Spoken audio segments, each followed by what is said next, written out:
Vespers, and I spend my winters in the 526. Normally we do announcements right now, but we decided we wouldn't do that tonight because it was a little too complicated. But oh my God, I'm looking at people. So there's staff members from my very first year on here with kids. There's Sanders alumni on here that never worked with me. There's people that I worked with at other camps who've come, who don't even know what it is we're doing, and just actually saw Vespers. There's hundreds of you. There's people in Europe. It's international. So like there's 6 pages. It's amazing how many people there are. So thanks for coming. It's really exciting. I'm really excited so many of you are here. Vespers, for those of you who don't know, occurs every night at 5:15 during the summer. And usually what happens is we have announcements, and a staff member will give sort of a motivational story or a lesson. And that's what I'm going to do tonight. And then I think for these Vespers, and we hope to do more of them in the future, maybe even make them regular online, we'll start maybe a new tradition at the end. And I'll tell you about that when I get through with my story. So I wanted to actually tell you guys about something that happened in the summer of 2014. It was first session, and it was on the second Thursday of first session. So that means that in reality,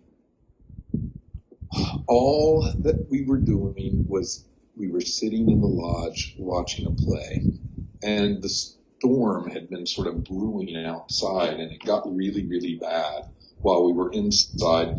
In fact, the wind started howling, like doors slammed shut. People got really scared.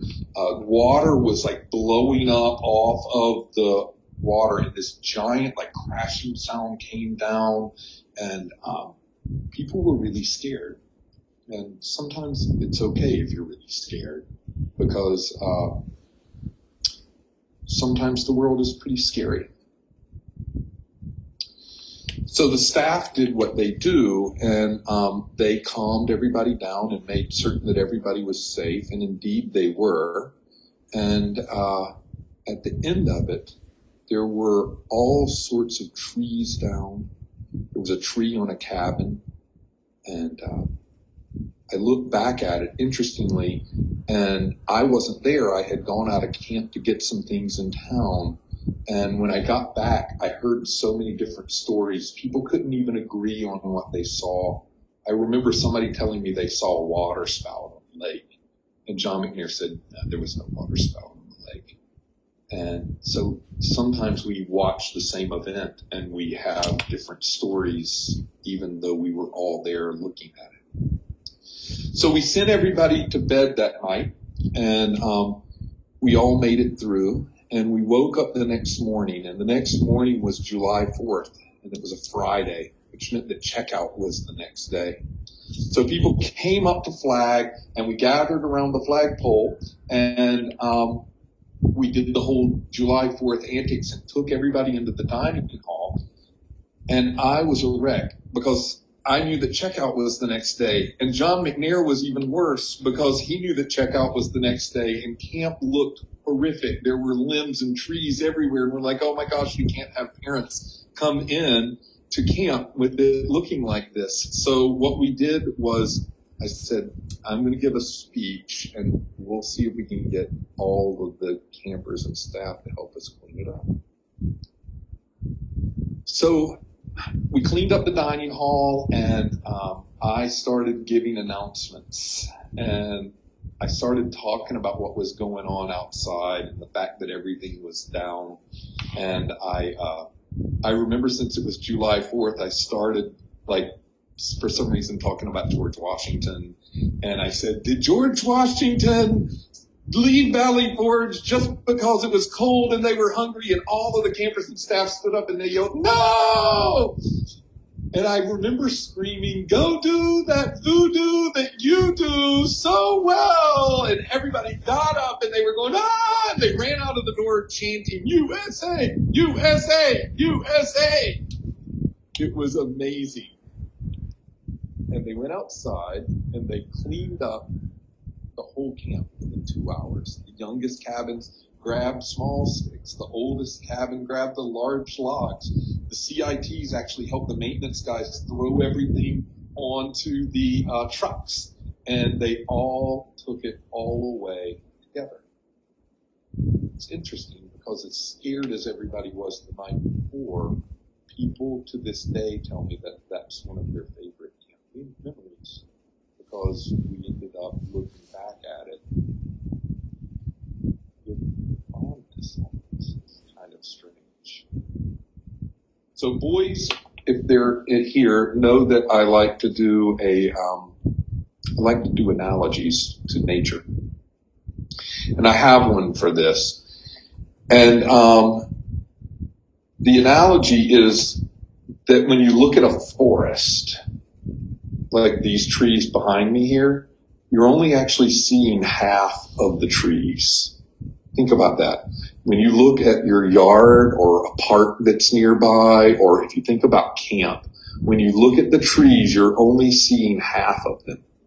Half of the tree is above the ground, and the other half is below the ground. It's amazing. All of the roots grow together.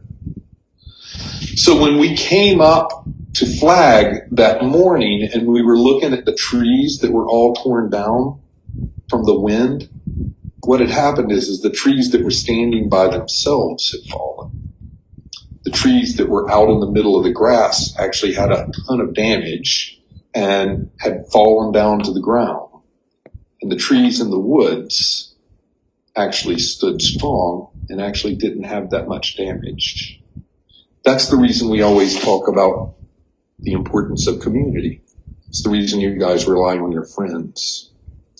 And that's what I hope we'll come back to do in more Vespers in the coming weeks. At Boys' Vespers at the end, we usually sit in silence so you can think about the Vespers. At Girls' Vespers at the end, they usually play a song. But since we're all together here, I think I would like to start something different, a new tradition on Virtual Vespers. I want you, and I have to admit, there's this old TV star. He did TV when I was a kid. It's Mr. Rogers. Old people love Mr. Rogers. And so anyway, Mr. Rogers used to say that so many people have helped us each come to this point in our lives right now. So I want you to think about that. Teachers, neighbors, parents, your friends. Some may be near, some may be far. For some of us, some of them may even be in heaven. So I want you to take 15 seconds and close your eyes and think about all those people out there who have loved you into being right now. I'll watch the clock.